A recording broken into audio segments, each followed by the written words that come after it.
Mon bonheur de ce soir, c'est que j'ai l'impression que ce que j'ai à vous dire consonne avec, disons, une des raisons d'être de cet institut qui, si j'ai bien compris, prend très au sérieux les travaux de Pierre Legendre. Et ça tombe bien parce que moi aussi, notamment en ce qui concerne ce qu'on appelle le fondement ou l'armature dogmatique des cultures.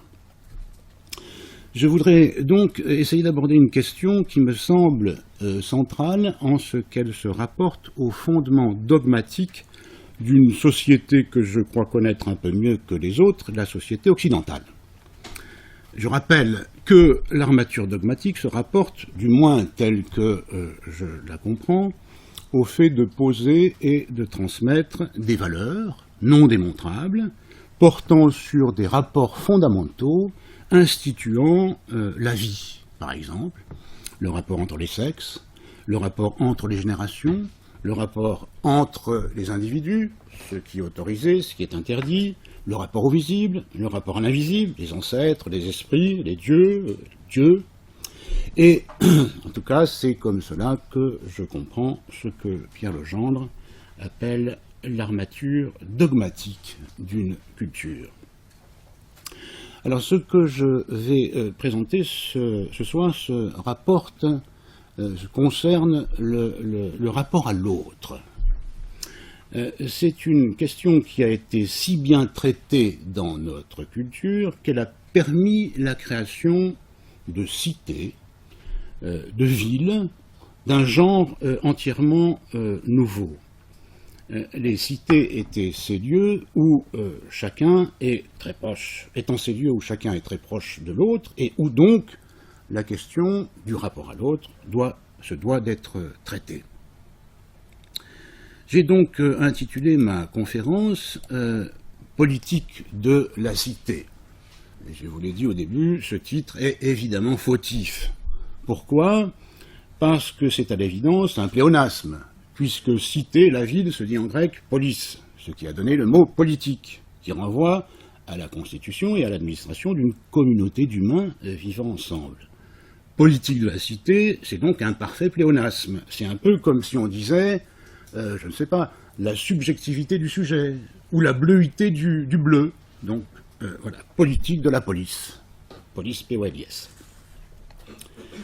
Eh bien, sachez que si j'ai volontairement utilisé un pléonasme, littéralement c'est un mot en plus, c'est-à-dire un mot en trop, une redondance, c'est pour introduire un autre terme de même forme. Ce terme, c'est celui de pléonexie. Pléonasme, pléonexie. Alors, vous ne savez peut-être pas ce que ça veut dire, mais rassurez-vous, vous n'êtes pas les seuls, parce que quasiment personne ne connaît ce terme, sauf moi et quelques autres, disons pour aller vite.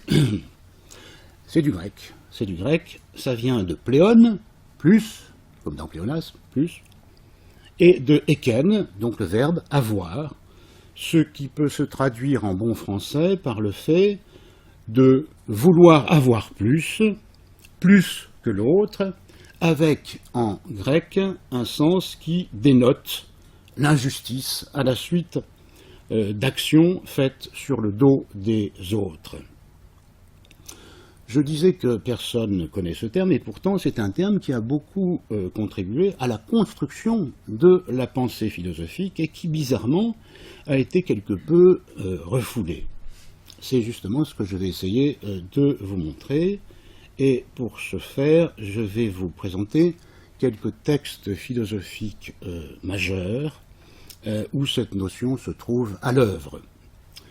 Disons donc que dans cette petite présentation, comme je n'ai pas un temps infini, je donnerai quelques, disons, coups de sonde qui, je l'espère, feront apparaître des moments de fondation et des moments de bifurcation importantes dans notre culture au regard de cette notion et au long de l'histoire. Et je vais essayer de commencer par montrer que la prohibition de la pléonexie est le principe politique sur lequel se sont fondées les premières cités démocratiques en Occident, dont Athènes. Athènes, dois-je vous le rappeler, c'est cette cité qui a connu son âge d'or, donc au 5e et 4e siècle avant l'ère chrétienne, en devenant le cœur culturel de la Méditerranée et la tête d'un vaste réseau d'alliances, de cités alentour. Ce fut aussi la première république de l'histoire. La démocratie athénienne s'y fonda avec des institutions absolument nouvelles comme l'Ecclésia, c'est-à-dire l'Assemblée des citoyens, la Boulée, c'est-à-dire les différents conseils, l'Agora, c'est-à-dire la place publique comme lieu de discussion politique, et la philosophie y est née, Socrate, Platon, Aristote. Et pour que la cité se regarde elle-même, et donc se réfléchisse, et réfléchisse, le théâtre y fut inventé avec donc des auteurs comme Échille, Sophocle, Euripide, Aristophane. Des disciplines de l'esprit et du discours comme l'histoire, la justice argumentée, certaines sciences exactes, géométrie, mathématiques, y furent également largement développées. Et enfin, l'éducation, du nom de scolae, y furent créées, et l'éducation d'un type complètement nouveau. Vous voyez, ça fait déjà 4 institutions décisives. L'Ecclésia, la Boulée, l'Agora et la scolae. Aujourd'hui encore, bien sûr, il subsiste de nombreux témoignages architecturaux de cette période vaste. Donc le Parthénon, bien sûr, l'Agora, avec le temple d'Héphaïstos, l'Olympéion, le théâtre de Dionysos et le stade pan-athénaïque. Alors, comment ce miracle urbain, politique et civilisationnel, qui a changé évidemment le cours de l'Occident, mais aussi le cours du monde, a-t-il pu voir le jour? Eh bien, pour le comprendre, il faut repartir des travaux du grand helléniste Jean-Pierre Vernant. Ils attestent que la cité grecque doit une bonne part de sa naissance à une lutte victorieuse contre une tendance profonde de l'âme humaine, la psyché chez les Grecs, de l'âme humaine. Cette tendance profonde de l'âme humaine, c'est justement vouloir plus que sa part, autrement dit, la pléonexie. Dans un livre fameux qui s'appelle « Les origines de la pensée grecque », Vernant montre clairement l'état de la Grèce vers moins 550, c'est-à-dire à la fin de la période archaïque. À cette époque, on n'est pas encore du tout dans la période classique, donc au moment où va s'édifier cette grande cité. À cette époque, donc, toutes les conduites humaines, nous dit Vernant, sont guidées conduites par la pléonexie. Je vous lis ce petit passage de Vernant. La richesse remplace toutes les valeurs, car elle peut tout procurer. C'est alors l'argent qui compte, l'argent qui fait l'homme. Or, contrairement à toutes les autres puissances, la richesse ne comporte aucune limite, rien en elle qui puisse marquer son terme, la borner, l'accomplir. L'essence de la richesse, c'est la démesure. Elle est la figure même que prend l'hubris dans le monde. Hubris, donc, mot grec qui signifie démesure. Aux formules de Solon, donc, juriste grec, passé en proverbe, qui disait, donc, Solon, pas de terme à la richesse, donc, à ceci, font écho les paroles du poète Théognis, qui écrivait des poètes dignomiques, c'est-à-dire qui s'exprimaient par des sentences brèves mais percutantes. Par exemple, celle-ci. Ceux qui ont aujourd'hui le plus convoitent le double. La richesse, ta crémata en grec, devient chez l'homme folie, aphrosunée. À la racine de la richesse, continue Vernant, on découvre donc une nature viciée, notez bien ce terme, une nature viciée, une volonté déviée et mauvaise, une pléonexia, désir d'avoir plus que les autres, plus que sa part, toute la part. Fin de citation. La pléonexie relève donc d'une forme d'hubris, c'est-à-dire de démesure. L'hubris est une notion plus ancienne encore que la pléonexie. On la trouve en effet, avant la philosophie, dans les mythes grecs fondateurs. Et on découvre là que hubris fait couple avec némésis. Némésis, c'est le châtiment. car celui qui sort de la limite s'expose à être puni par les dieux pour être, en quelque sorte, plus ou moins brutalement, ramené à la mesure, ramené dans la mesure, et afin d'être, on pourrait dire, remis à sa place, celle d'un mortel. C'est ainsi qu'on trouve dans les mythes grecs beaucoup de personnages à hubris, qui, comme tels, ont subi le châtiment. Par exemple, Prométhée, qui avait volé le feu sacré aux Olympiens, le savoir divin, pour le donner aux hommes. Ce franchissement de la limite donc lui a valu la condamnation de Zeus, être enchaîné sur un rocher du mont Caucase pour que, chaque jour, son foie soit dévoré par l'aigle et que chaque nuit ce foie se reconstitue. Par exemple, également, Icare, châtié pour être monté trop haut et s'être approché trop près du soleil. Par exemple, notre vieil ami Oedipe, dont la geste, c'est-à-dire l'exploit, la geste, c'est-à-dire sortir de la roue des générations, pour s'allier à sa mère, sortir de sa place dans la suite générationnelle, pour s'allier à sa mère, a déclenché deux punitions, deux châtiments. Celle qu'il s'administre lui-même en se crevant les yeux et celle que subit sa descendance devenue maudite. Toute l'histoire de donc, Antigone, Éthéocle et Polynice. Alors il faut croire que l'enchaînement exploit hubrique châtiment est resté au cœur de la culture occidentale puisqu'on retrouve le même mécanisme au fondement des théories anthropologiques du XXe siècle avec l'interdiction de faire correspondre les relations d'alliance et les relations de filiation. C'est la fameuse prohibition de l'inceste. Interdiction qui, selon Lévi-Strauss, ordonne toutes les formes de parenté, aussi diverses soient-elles. Je vous renvoie à l'immense travail de Lévi-Strauss, les structures élémentaires de la parenté, paru en 1949. Alors, ces quelques considérations permettent de penser qu'il existe le plus grand rapport entre la prohibition de l'inceste et la prohibition de la pléonexie. Alors, on cherche donc des fondements dogmatiques, eh bien en voilà au moins deux de fondements dogmatiques possibles, sous forme donc de prohibition. Mais pourquoi est-ce prohibé? Eh bien parce que l'inceste et la pléonexie sont des excès. Le premier, l'inceste, a rapport à l'être de celui qui, ne se limitant pas à sa place dans les générations, est puni. Et le second, la pléonexie, a rapport à l'avoir de celui qui veut plus que sa part.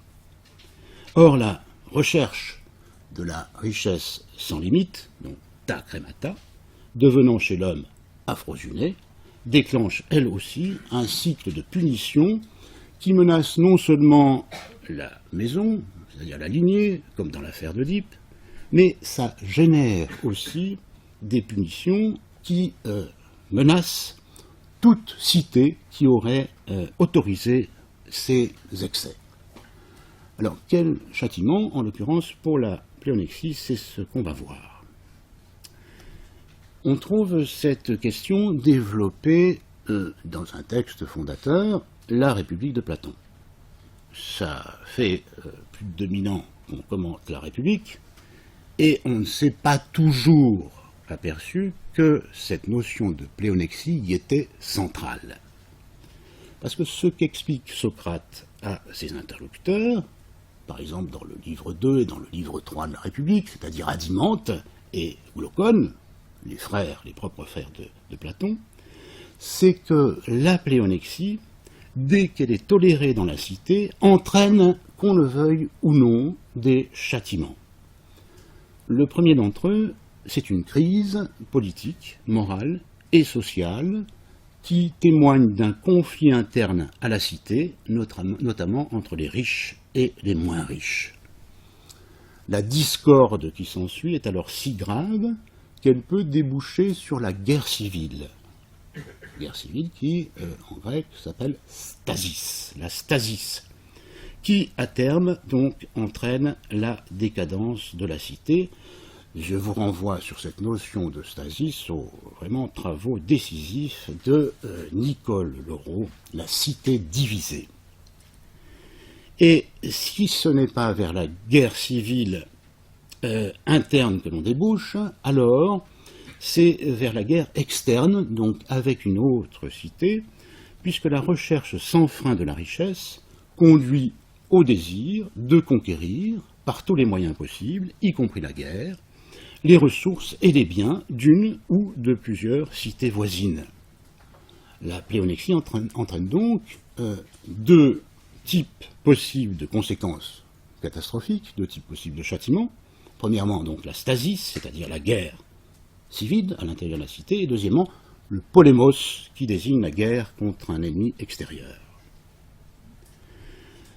On peut donc dire que notre civilisation occidentale, dès son origine grecque, a compris qu'elle devait contenir cette forme, contenir au double sens du terme. Ça veut dire que la pléonexie y est présente, et c'est parce qu'elle y est présente qu'elle doit être contrôlée. Plus même, c'est parce qu'elle est nécessairement présente qu'elle doit absolument être contrôlée. On verra comment et par quels moyens, si j'ai le temps maintenant, je le verrai dans la suite, ou on le verra dans la discussion. Mais pourquoi donc la pléonexie est-elle nécessairement présente? Eh bien, on trouve la réponse à cette question dans un autre texte de Platon qui s'appelle le Gorgias, notamment dans la discussion entre Socrate et Calliclès, dans les parties 482-495. La réponse est très intéressante. Si la pléonexie est présente dans la cité, c'est parce que cette forme n'existe d'abord nulle part ailleurs que dans l'âme humaine. L'âme, donc, l'âme. L'âme, la psyché, est en effet constituée pour Platon de trois parties.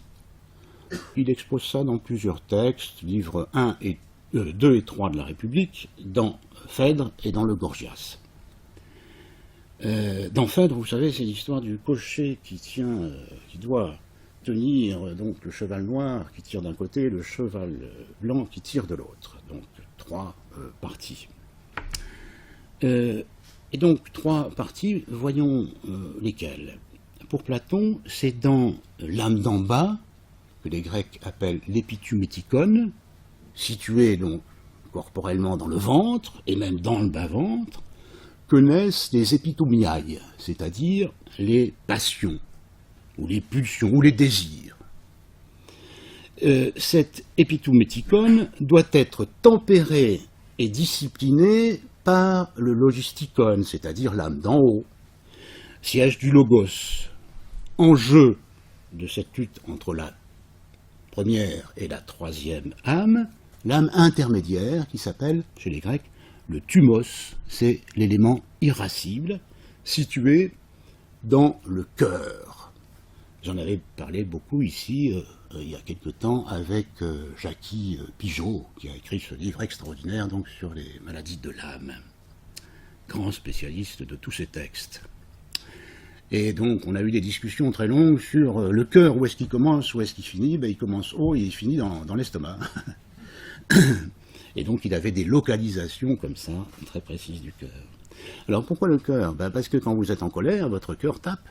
Hein. Donc, le cœur est susceptible d'emportements et de colère qui peuvent être dévastatrices lorsque domine l'âme d'en bas, l'âme des passions.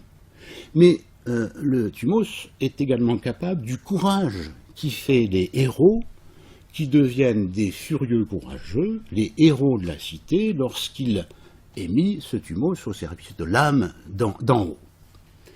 Donc on pourrait dire que le thumos, c'est un élément baladeur, qui peut aussi bien verser du côté de l'épitoumétikon que du côté du logistikon, ou du nous. C'est-à-dire du côté de ce qu'on appellerait aujourd'hui, en termes modernes, la pulsionalité, ou du côté de la symbolicité. Alors, j'ai employé le terme passion. Je vous dois quelques explications là-dessus, parce que le terme passion n'a pas du tout le sens, chez les Grecs, positif, qu'on lui connaît aujourd'hui dans notre société, où on n'arrête pas de nous dire qu'il faut absolument vivre ses passions, sinon on est un raté. Vous comprenez ça très bien, parce que passion, en grec, ça se dit pathos. Et c'est pas pathologique, mais presque, hein, si je puis m'exprimer ainsi. Ça signifie pathos, souffrance, c'est la souffrance. C'est d'ailleurs un sens que ce mot passion a gardé jusqu'au XVIIIe, XIXe siècle, et garde encore parfois dans des expressions comme celle de la passion du Christ. La passion du Christ, ça ne signifie pas du tout que le Christ s'est payé une bonne tranche de rigolade en vivant ses passions au Golgotha. C'est pas ça du tout. En fait, pathos, comme son équivalent latin passio, qui donne en français passion, signifie littéralement quelque chose qui arrive à un homme, quelque chose de assez problématique, quelque chose dont il est la victime passive. Passion, passivité, ça va directement de l'un à l'autre. Aristote, par exemple, compare l'homme dans un moment de passion à une personne endormie, démente ou ivre. Sa raison est comme suspendue. Il n'est plus agent, celui qui agit, il est passion, celui qui pâtit. Ça, c'est un véritable miracle lexical, hein, tous ces termes. Pathos, passion, passif, pâtir, patient, c'est la même racine, et ça s'enchaîne les uns les autres dans une traînée de sens extrêmement révélatrice. Cette perception négative de la passion n'est pas du tout spéciale à Platon, on la trouve dans tous les textes de la Grèce ancienne. Par exemple, chez Xénophon, qui, dans un texte qui s'appelle l'Économique, dit que les intempérants, donc ceux qui sont dans la démesure, ceux qui sont mus directement par leur épitoumiaille, sont, je cite, esclaves de maîtres vraiment durs. Ceux-ci règnent si durement sur les hommes qu'ils viennent à dominer que tant qu'ils les voient jeunes et capables de travailler, ils les contraignent à leur apporter tout le fruit de leur travail. C'est une définition très contemporaine. Si vous voyez la façon dont la drogue fonctionne, eh ben bon, vous êtes esclave de cette passion et ça vous force à donner tout ce que vous avez pour nourrir cet esclavage dans lequel vous êtes tombé par vous-même. Alors s'il faut absolument quelque chose pour contrebalancer la passion ou la pulsion comme telle qui pousse, hein, c'est pulere en latin, qui pousse à vouloir toujours plus, c'est parce que la passion possède une structure très spéciale. Elle est en effet, vous pouvez vous en douter après ce que j'ai dit, sans limite. Aristote l'explique très bien dans l'Éthique à Nicomaque. Citation. La pulsion est insatiable et tout l'excite chez l'être dépourvu de raison. L'exercice de la convoitise en augmente la force initiale, et plus ces convoitises sont grandes et en nombre excessif, plus elles peuvent aller jusqu'à exclure la réflexion. Or, ce qui décrit le mieux ce côté sans limite de la pulsion, c'est justement le terme de pléonexia, qui sera utilisé par tous les philosophes du IVe siècle, comme si c'était là, au moment du plus grand développement de la cité grecque, le problème principal à résoudre pour que s'édifie cette cité.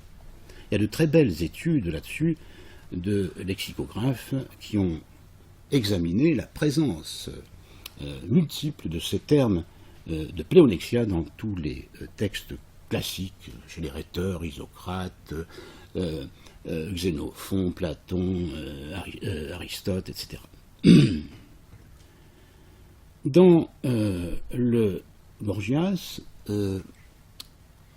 Socrate utilise une image pour décrire cette illimitation de la pulsion, de la passion. Il compare celui qui se laisse aller à vouloir toujours plus au pluvier. Alors, qu'est-ce que c'est que le pluvier? Eh bien, c'est un oiseau échassier qui mange et qui défèque en même temps. C'est un circuit sans fin, parce qu'il n'en a jamais assez. On peut le dire autrement, donc le pléonex, celui qui veut toujours plus, en l'occurrence d'argent, en l'occurrence, est une sorte d'addict, comme on dirait aujourd'hui. Un addict qui, donc, tout comme le drogué, veut toujours plus parce qu'il est toujours en manque. Et là aussi, on voit se profiler à l'horizon le châtiment, c'est-à-dire la destruction, voire l'autodestruction de l'intempérant. En d'autres termes, le thumos, élément irascible, se met chez le pléolex au service de l'âme d'en bas et se transforme en fureur de vouloir toujours plus, jusqu'à détruire tout autour de lui, voire lui-même. Si le premier texte que j'ai mentionné mettait l'accent sur la destruction de la cité par la stasis, ou sa destruction par le polémos, ce second texte, Gorgias, y ajoute un autre plan, l'autodestruction du sujet, qui n'a su rien faire d'autre de ses pulsions que de s'y livrer. Alors, arrivé à ce point, je voudrais vous faire remarquer, Gabriela vous a dit tout à l'heure mon intérêt pour le champ psychanalytique. À mon avis, on ne peut pas comprendre le politique sans le champ psychanalytique, puisque le politique, c'est ce qui mobilise des passions. Donc il faut bien savoir comment ça fonctionne, cet élément psychique, pour voir comment ça s'organise dans le politique. Donc, je voudrais vous faire remarquer la très grande permanence avec laquelle on décrit en Occident, je dirais, de Platon à Freud, la structure tripartite de l'âme. Donc, je vous l'ai dit, épitoumétikon, thumos logistikon d'un côté, et chez Freud, vous connaissez, ça s'appelle la seconde topique freudienne, ça sur moi de l'autre. Et en fait, quand on y réfléchit un petit peu, ces deux séries sont apparentées. Le ça, c'est en effet la réserve pulsionnelle, qui correspond, sans conteste possible, à l'épitoumétikon. Quant au moi, c'est-à-dire le ich freudien, il hérite, en ligne directe, du jeu transcendantal kantien, qui hérite lui-même du logistikon grec, lieu de la délibération critique. Enfin, le thumos, ou le surmoi, présente, chez les Grecs et chez Freud, le même clivage. Chacun possède une face répressive, par exemple, quand le surmoi s'adresse, cette petite voix qui s'adresse en vous et qui vous dit quelque chose comme ça, tu dois te limiter dans tes désirs, hein.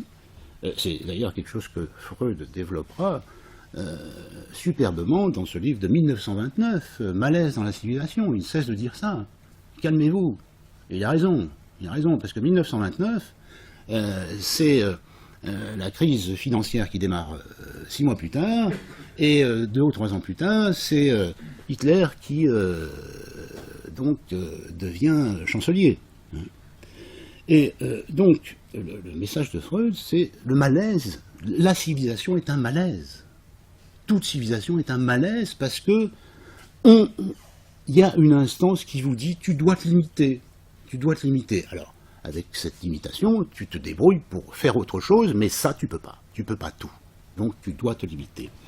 Il y a donc une face répressive dans le surmoi, et c'est Freud donc qui a développé ceci, et il y a une face incitative dans le surmoi, une face incitative qui intime au sujet de ne pas se retenir quoi qu'il arrive. Donc c'est l'autre face, le contraire.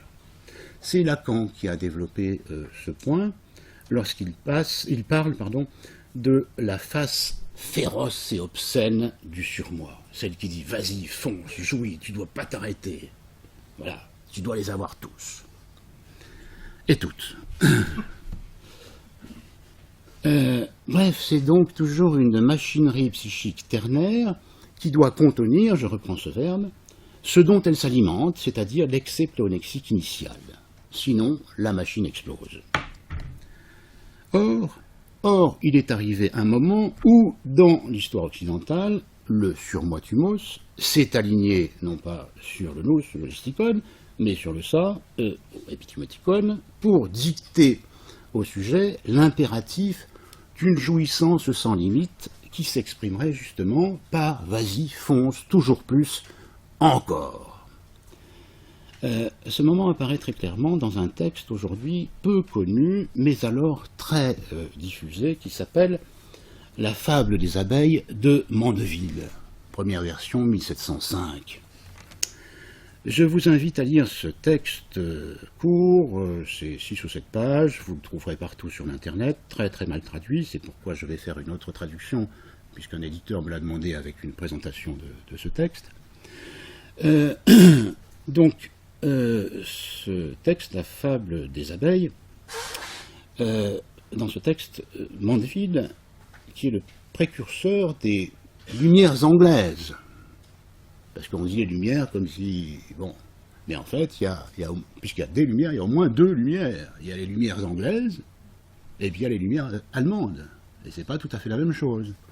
Hume, c'est pas tout à fait Kant, puisque Hume et son ami Adam Smith donc fonctionnent sur une libération des passions, le self-love, alors que Kant fonctionne sur une régulation morale, la fameuse loi morale kantienne. Donc là, je parle de celui par qui se fonde en quelque sorte ce courant des Lumières anglaises qui vont mener au libéralisme, l'ancêtre de notre actuel néolibéralisme. Alors, dans ce texte, donc, Mandeville clame que nous devons passer de l'idée ancienne de contrôler la pléonexie inhérente au désir humain à l'idée moderne de la libérer, au motif que cela apporterait à tous la richesse. Il fallait donc, selon la célèbre formule de Mandeville, libérer ce qu'il appelle les vices privés, c'est pour ça que je vous ai attiré l'attention dans le texte de Verdun sur ce mot. Donc chez Mandeville, il fallait libérer les vices privés pour que la vertu publique advienne. Vous connaissez cette formule qu'il faut bien prendre le temps d'assimiler et d'entendre. Elle est courte, mais elle est explosive. Les vices privés font la vertu publique. Alors, vous devez savoir que ce texte a déclenché le plus grand scandale philosophique de l'Europe des Lumières. Parce que c'était la mise en avant du vice. Dans une époque encore, même il y avait les guerres de religion, mais il y avait les catholiques et les protestants qui étaient donc globalement religieuses, et donc qui n'admettaient pas ni les uns ni les autres, en principe, que le vice prenne les commandes donc des principes qui allaient guider notre monde. Donc on a vu là-dedans la main du diable, et j'allais dire, ça tombait très très bien, parce que Mandeville s'appelait Mandeville. Parce que Mandeville, en anglais, ça se dit man devil, l'homme du diable, justement. Et on a vu un signe, donc, que le diable prenait les commandes du monde. Ce texte a créé un immense scandale. Il a été traduit très vite en France, par Voltaire en a eu connaissance très tôt, par sa maîtresse, Madame du Châtelet, qui a traduit ce texte. Et on pourrait faire des lectures très très précises de textes de Voltaire, ce que j'ai fait par ailleurs, pour montrer que, par exemple, dans le Candide, quand il parle de Pangloss, on voit Leibniz derrière, mais c'est pas Leibniz qu'il faut voir. Pas seulement Leibniz, c'est aussi Mandeville, qu'il connaissait très très bien. Et donc, ce texte qui met en avant donc la libération des vices comme étant la chose la plus prometteuse qui puisse advenir à l'humanité, a été évidemment mis à l'index en 1745 et brûlé par le bourreau à Paris et partout dans toute l'Europe. Alors vous comprendrez peut-être mieux pourquoi lorsque je vous aurai lu le sous-titre de la fable. C'est que donc un avant-propos, parce que après ça il va falloir que vous lisiez par vous-même tout le texte. Voilà le sous-titre. Les vices privés font le bien public concernant plusieurs discours qui montrent que les défauts des hommes, dans l'humanité dépravée, peuvent être utilisés à l'avantage de la société civile et qu'on peut leur faire tenir la place des vertus morales.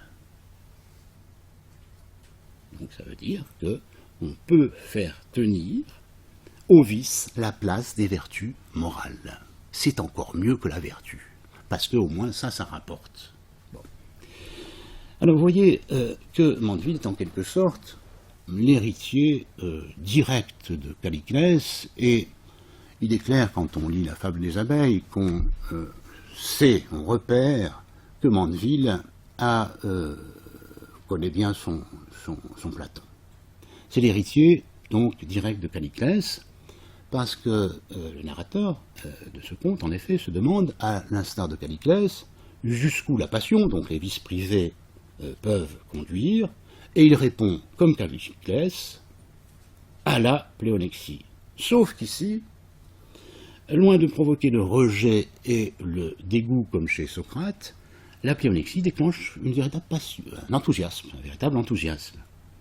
Il est dit que la pléonexie non seulement ne dessert pas la cité en la livrant à l'insatiabilité de quelques-uns, mais qu'elle va favoriser son développement, et ceci dans des proportions encore jamais imaginées. C'est en somme l'occasion pour sortir du règne de la rareté pour entrer dans le règne d'une abondance infinie. Alors, le texte de Mandeville, dont on n'entend pas plus beaucoup parler, je veux dire, un grand auteur comme Max Weber, par exemple, pas de trace de Mandeville. Il a fallu Hirschman, par exemple, dans son traité sur les passions, là, pour ramener Mandeville. Le texte de Mandeville est très important puisqu'il permet d'établir quelque chose qui, moi, m'intéresse beaucoup, c'est-à-dire un lien entre l'économie psychique, c'est-à-dire la libération des passions et des pulsions, et l'économie des biens, c'est-à-dire l'accroissement de la richesse. Alors, selon une hypothèse que j'ai développée ici et là dans quelques livres, c'est dans cette équation que se sont fondés le capitalisme et le libéralisme économique, qui a dit, et qui dit toujours, plus à mesure qu'il devient plus ultralibéral, que la richesse, et donc le bonheur du plus grand nombre, ne peut provenir que de la levée de la prohibition des passions en général et de la pléonexie en particulier. Je mentionne au passage, je n'ai pas le temps de développer ce point, mais on pourra y venir si ça vous intéresse dans la discussion, que cette hypothèse, donc la levée d'un impératif, disons moral, permet de revenir à nouveau frais sur la question, encore pas résolue, un siècle et demi après Marx, de la naissance du capitalisme. Pourquoi, par exemple, ça a été en Angleterre au XVIIIe siècle, plutôt qu'à la même époque en Chine, ou quelques siècles plus tôt, dans l'Empire ottoman, Soliman le Magnifique, par exemple, qui avait donc à la fois des éléments de technique et qui avait des flux financiers qui auraient pu se rencontrer. Eh bien, parce que là, il y avait peut-être une hypothèque morale qui empêchait que ça flambe. Et quand on lève l'hypothèque morale, eh bien, justement, il arrive ce qu'il arrive. Alors, l'hypothèse de Mandeville ayant triomphé, on ne brûle plus Mandeville, maintenant. Au contraire, c'est un saint diabolique, mais c'est le saint de notre époque. Eh bien, on voit aujourd'hui, soit 3 siècles plus tard, où finalement cela a mené la levée de la prohibition de la pléonexie, a entraîné, plutôt que le bonheur du plus grand nombre, la formation de ce qu'on appelle aujourd'hui une hyperclasse, de moins en moins nombreuse, et d'une hypoclasse de plus en plus nombreuses, sujettes à la paupérisation.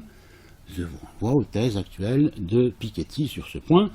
Et bon, pour vous donner une idée, il suffit de rappeler ce que une association qui s'appelle Oxfam a amené aux dernières réunions de Davos, aux chefs du monde entier et d'entreprises réunis là, les dernières statistiques qui montrent le rapport entre l'hyperclasse et l'hypoclasse. On sait maintenant que 1% de la population de ce monde possède plus que 99%, c'est-à-dire tout le reste de la population. Donc, l'augmentation de la richesse des vices privés font la richesse publique, c'est la richesse publique en général, mais en particulier, c'est pas tout à fait ça. Si Madame, comment s'appelle-t-elle déjà la patronne de L'Oréal, Bettencourt, entrait dans cette salle, la richesse publique moyenne de cette salle subirait une montée incroyable. Et si elle sort, on devient à nouveau, il faut l'inviter. Voilà, prochain invité. Alors cela se vérifie aussi au fait que dans nos démocraties modernes, où nous sommes donc, dit-on, tous libres, à la différence donc de la démocratie antique, réservée aux seuls citoyens, l'écart des salaires peut désormais aller de 1 à 1000, et infiniment plus si on englobe les revenus financiers. Alors que Platon, dans un de ses derniers textes, Les Lois, où il prend la parole en son nom, c'est pas Socrate qui parle, c'est lui, l'Athénien, qui édicte des lois pour la cité, il préconisait un écart maximal des patrimoines appartenant aux hommes libres allant de 1 à 4. Et un grand révolutionnaire comme Ford, par exemple, vous allez voir, Ford, le Fordisme, etc., les voitures, était un épouvantable révolutionnaire gauchiste parce qu'il préconisait un écart des salaires de 1 à 20. 1 à 20. Donc ça ne peut être que l'œuvre, ça, d'un mauvais esprit révolutionnaire. Maintenant, c'est de 1 à 1000. Alors, ces éléments permettent de poser une question. Bon, certes, on est bien sorti de l'esclavage antique, mais une nouvelle forme d'esclavage postmoderne et néolibérale n'est-elle pas en train de se mettre en place? Et c'est grave parce que ça implique une scission, rien moins qu'une scission, dans la communauté humaine, ou dans ce qu'on appelle la commune humanité. Scission entre ceux qui ont tout et ceux qui ont infiniment moins. Alors le grand poète et philosophe Paul Valéry remarquait en 1919, au lendemain de la Première Guerre mondiale, que, disait-il, nous autres, vous connaissez la fameuse péroraison, nous autres civilisations, nous savons maintenant que nous sommes mortels. Or, nous sommes en train de remarquer que la pléonexie, libérée depuis 3 siècles, n'est peut-être pas pérenne et entraîne quelques risques pour notre avenir. Parce que cela provoque la destruction des individus et des institutions, entraînés dans de folles spirales aussi dévastatrices donc que les hypertonades dues au changement climatique, dues à la surexploitation des ressources. Et comme tornade, par exemple, on peut aussi penser à la crise financière récente de laquelle nous ne sommes pas sortis et dans laquelle nous allons peut-être rentrer, celle de 2008, qui résulte d'un dispositif pléolexique qui est très simple à expliquer. On s'est mis à prêter de l'argent qui n'existait pas à des gens qui n'avaient pas de quoi rembourser pour acheter des biens immobiliers surévalués. À un moment donné, ça ne marche plus, ça s'arrête. C'est un exemple parfait de motion pléolexique qui a été connue donc sous le nom de subprimes. Évidemment, ça a fait exploser le système financier mondial, nerf de la guerre. Une explosion qui a été contenue, on sait comment, c'est que l'immense dette privée résultant des opérations frauduleuses, comme donc les subprimes, et comme la titrisation des dettes, c'est-à-dire qui crée de faux actifs, puisque ces actifs sont en fait des dettes, eh bien, ceci a été subrepticement transféré, cette dette, du secteur privé au secteur public. Alors, il y a eu des hommes politiques, dont notre ancien et très pléolexique président, qui ont assuré que les prêts alors consentis aux banques allaient enrichir le pays, puisque ces prêts s'assortissaient d'intérêts, que les banques allaient rembourser très vite, dès que renfloués. C'est évidemment le contraire qui s'est passé. Je ne suis pas économiste, mais je crois en savoir assez pour avoir compris que pour sauver les banques de cette immense crise financière, les États ont dû emprunter en masse en émettant de nombreuses obligations sur les marchés, tellement que ces obligations, pour certains pays, La Grèce, le Portugal, l'Irlande, l'Espagne, l'Italie se sont retrouvés ces obligations trop nombreuses, ce qui a fait chuter leur cours, et ça a été le début d'un engrenage, puisqu'il a fallu que ces États empruntent encore plus pour rembourser. Donc ça, c'est de la pléonexie à l'envers, où on devient de plus en plus pauvre. Mais c'est la conséquence de la pléonexie à l'endroit, parce qu'il faut bien que tout ça s'équilibre. Et emprunter à des taux hauts, puisque l'intérêt de l'emprunt augmente lorsque la valeur de l'obligation diminue, de sorte qu'en fin de compte, les États se sont considérablement endettés au cours de cet épisode de renflouement des banques, et donc ces États ont dû réduire dans leurs dépenses sociales, de protection sociale, etc., et mettre à contribution, c'est le cas de le dire, les contribuables. Ça peut s'énoncer d'une façon très simple. On est passé de la privatisation des bénéfices avant la crise à la socialisation des pertes après la crise. Cette dette souveraine des États est largement à l'origine du délabrement actuel de l'Europe, où certains États sombrent, et avec eux leur système de protection des populations. Ça a commencé donc par la Grèce, et ce n'est sûrement pas fini, puisque les marchés financiers, comme on dit, sauvés par les États, ont ensuite prêté aux États par l'intermédiaire de la Banque centrale européenne, et ceci de façon exponentielle. Donc la dette monte, monte, monte. Est-ce que cela a remis en cause le fonctionnement pléonexique du capitalisme dans sa forme néolibérale actuelle et financière actuelle? Eh bien pas du tout. Pourquoi?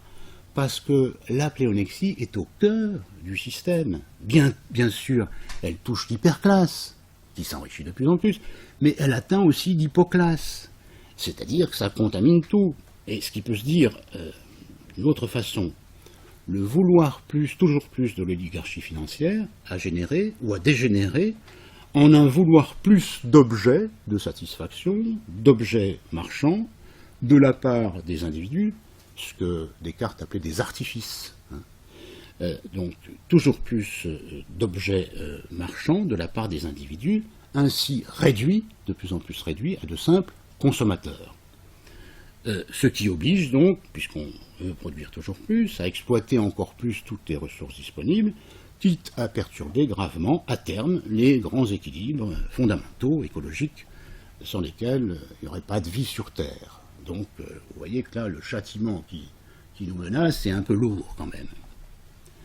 Bref, donc la pléonexie, ça diffuse facilement, ça prend des formes différentes dans l'hyperclasse et des formes différentes dans l'hypoclasse, mais ça existe aussi dans l'hypoclasse, et c'est pas pour rien que le marché est définissable comme cette instance qui permet d'offrir, c'est-à-dire de vendre, constamment à chacun tout objet manufacturé, tout service marchand, et même tout fantasme produit par les industries culturelles afin de satisfaire toutes les appétences, c'est-à-dire toutes les passions, c'est-à-dire l'âme d'en bas, quelle qu'elle soit.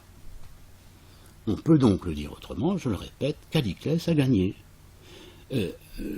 Socrate, dans le Gorgias, déclarait qu'un homme est heureux. Ça préfigure ce que vont dire les épicuriens ensuite, la période hellénistique, de l'Antiquité tardive. Socrate déclarait qu'un homme est heureux quand il y a quelque chose dans ses tonneaux, c'est-à-dire un peu de réserve, de vin, du miel, nourriture, etc. Et à ceci, Calliclès répondait exactement ceci, cette phrase: l'homme au tonneau à moitié rempli ou plein n'a plus aucun plaisir. J'appelle cela vivre à la façon d'une pierre, puisque quand il les a remplis, il ne désire plus rien, il n'a plus ni plaisir ni peine.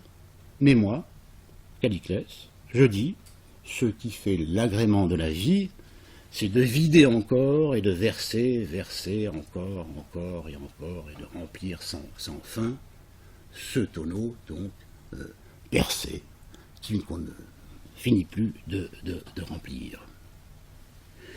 Et je crois que ceci éclaire le type de rapport qui peut exister entre l'économie psychique et l'économie des biens. c'est parce que l'âme d'en bas veut toujours plus qu'il faut produire plus s'il n'y a pas d'instance de régulation entre les deux. Et à cet égard, dans la civilisation occidentale, nous sommes passés de la nécessité socratique du contrôle des passions et des pulsions à une libération des passions et des pulsions, pas de frein, ce qui a amené à ce que j'appelle volontiers une exploitation industrielle de l'âme d'en bas. Exploitation industrielle de l'âme d'en bas, qui fournit toujours plus d'objets pour répondre aux appétences supposées de cette âme. Ça demande toujours plus et on donne toujours plus. Et à cet égard, je parle d'un tournant important du capitalisme, d'un tournant libidinal du capitalisme, parce que ça devient un capitalisme qui satisfait les passions, les supposées passions, pour autant qu'elles soient bien formatées.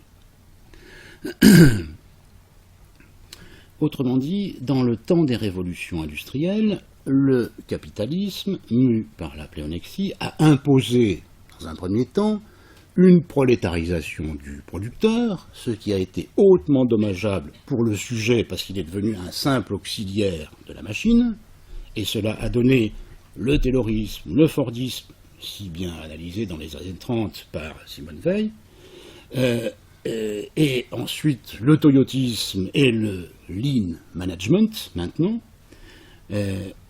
Donc je crois que ces questions dont Alain Suppiot parle assez souvent, et il a aussi publié à cet égard le livre de Bruno Trentin, donc La Cité du Travail, le fordisme et la gauche, où il s'interroge pour savoir pourquoi la gauche, qui a toujours dénoncé l'exploitation, c'est-à-dire le prélèvement de la plus-value, n'a jamais dénoncé l'aliénation par le travail, c'est-à-dire la désubjectivation, en quelque sorte, dont Simone Veil parle si bien. Mais ce n'est pas tout, car dans les temps actuels, le capitalisme dominant la planète, la sphère de la production, a également investi la sphère de la consommation, ce qui s'est soldé par une prolétarisation du consommateur. Après la prolétarisation du producteur, prolétarisation du consommateur, des objets manufacturés en tout genre ont été produits pour pouvoir satisfaire les passions du consommateur, des pulsions évidemment reformatées en fonction des objets manufacturés proposés. Oui, c'est pour ça que je vais voir du côté de l'art, du théâtre et de la littérature de temps en temps, parce que là on produit au moins des objets singuliers. Et chacun doit produire son objet singulier. Le produit manufacturé ne marche pas. Et l'objet singulier dit quelque chose d'infiniment plus fort que l'objet manufacturé. Alors ce reformatage donc, des pulsions, c'est le travail du marketing. Et c'est pas pour rien qu'il a commencé aux États-Unis en utilisant la psychanalyse. J'ai beaucoup travaillé sur cet épisode, donc, où c'est le neveu de Freud, Edward Bernays, donc, qui était parti aux États-Unis pour colporter la parole de son oncle, resté à Vienne, Freud, qui a été finalement engagé par les grandes entreprises, dont celle par exemple du tabac, pour voir quelle passion il devait flatter afin de pouvoir vendre tel produit. En l'occurrence, c'était vendre des cigarettes aux femmes. Il est quand même malheureux pour un fabricant de cigarettes que la moitié de l'humanité ne fume pas. C'est quand même dommage. Celles qui fument étaient considérées comme des dépravés. Donc il fallait que les autres puissent aussi se fumer comme les hommes, sans être considérés comme dépravés. Et donc là, il y a eu toute une stratégie psychanalytico-marketing qui a été mise en place, que je détaille dans un de mes livres. Si vous voulez, vous pourrez aller y voir. Maintenant, on est passé donc de l'utilisation de la psychanalyse, qui fonctionne encore, à par exemple la neuroéconomie, qui fait qu'on vous met des choses qui sont des jolis looks, qui donc déclenchent donc la sécrétion de dopamine, d'endomorphine quand vous êtes devant un produit et qui vous pousse vers le produit. Les cités, pour reparler de la cité, les villes actuelles sont le symptôme de cette transformation du capitalisme. Partout, des objets manufacturés, immenses affiches, partout dans l'intérieur, télévision avec les écrans qui présentent des objets, partout donc avec des produits souvent addictifs, je parlais des cigarettes tout à l'heure, sont présentés comme libérateurs. La stratégie de Bernays tout à l'heure, c'était simple. C'était les hommes vous oppriment, et bien faites comme eux, piquez-leur les cigarettes et fumez les cigarettes et vous deviendrez comme eux. Donc libérez-vous des hommes de l'oppression masculine en fumant des cigarettes. En plus, vous leur piquerez le pénis portatif qu'ils portent et avec lequel ils vous haranguent et vous aurez votre propre petit pénis portatif. Donc une libération complète. Au prix d'une légère addiction des populations, mais bon, il n'y a pas de prix pour la libération. Alors, donc, en d'autres termes, ces produits sont vantés, publiés partout et toutes les formes, et vendus, ce qui donc oblige à la restructuration de tous les anciens espaces urbains pour accueillir donc les marchandises. Alors au début, ça a été les centres-villes, mais il a fallu créer mieux et plus gros, donc ça a été des méga-malls, hein, ces trucs énormes. C'est maintenant une des envies d'un certain nombre de pays, Dubaï par exemple, a des méga-malls immenses, donc on trouve tout. Par exemple aussi Pékin, la Chine, avec ses méga-malls partout, et comme bien sûr il faut pouvoir rejoindre facilement ces lieux, il faut mieux détruire les petites rues anciennes, construire des autoroutes, les Hutong par exemple en Chine, et construire des autoroutes à travers la ville pour rejoindre facilement donc ces lieux de libération. Il y a un prix à payer pour ça. Par exemple, en Chine, cette destruction des anciens lieux communautaires, les fameux Hutong, est remplacée par ces villes nouvelles qui sont fondées par et pour la spéculation. On parle d'ailleurs d'une bulle immobilière chinoise qui, paraît-il, est en train de commencer à exploser et dont on devrait voir bientôt les conséquences. Donc hyperconsommation et la voiture hyper présente. 5 périphériques à Pékin, c'est un véritable paradis d'hypermodernité. Sauf que les habitants souffrent dans leur tête de déprime chronique et étouffent dans leur corps sous la pollution de l'air. Les Chinois parlent airpocalypse.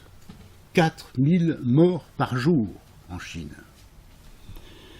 C'est une revue scientifique qui a établi ce chiffre, 4000 morts par jour.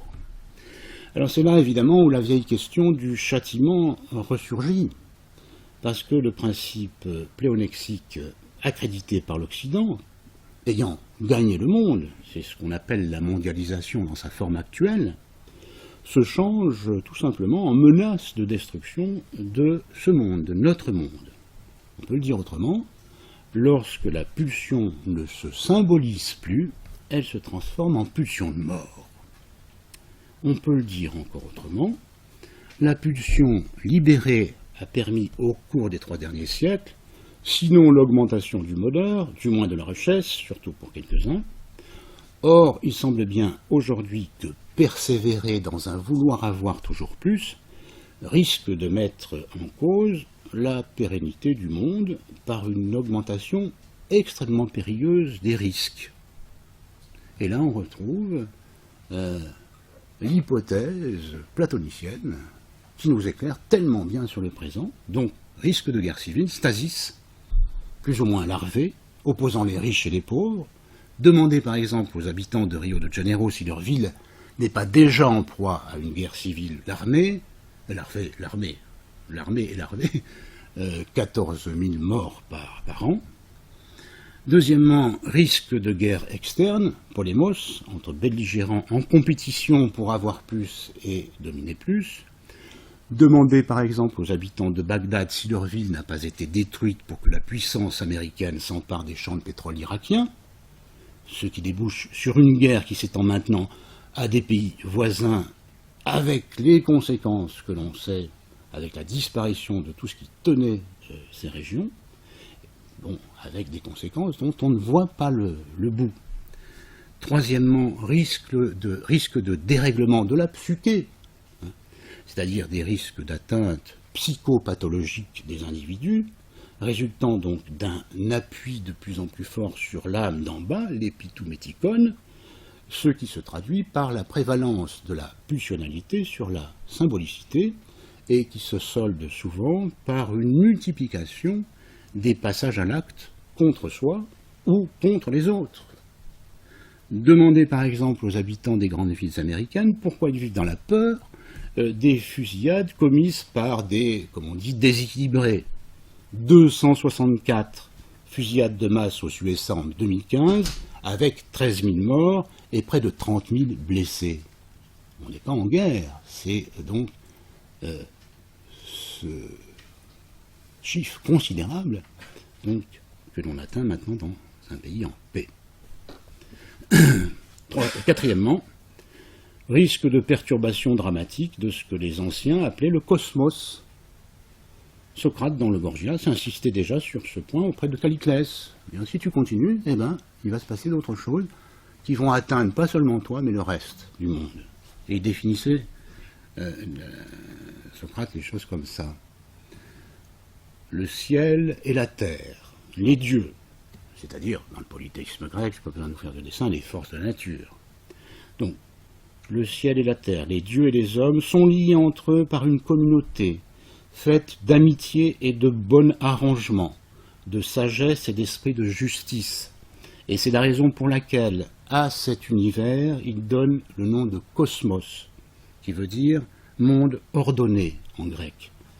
Cosmos qui veut l'arrangement et non le dérangement, et encore moins le dérèglement. Eh bien, demandez aux habitants de Pékin, de Téhéran, de Milan, de Rome, de Paris, de Sarajevo, de Delhi, qui respirent un air saturé de microparticules et de polluants divers, si nous sommes dans l'arrangement ou dans le dérangement avec les forces de la nature. Voilà, je vous remercie.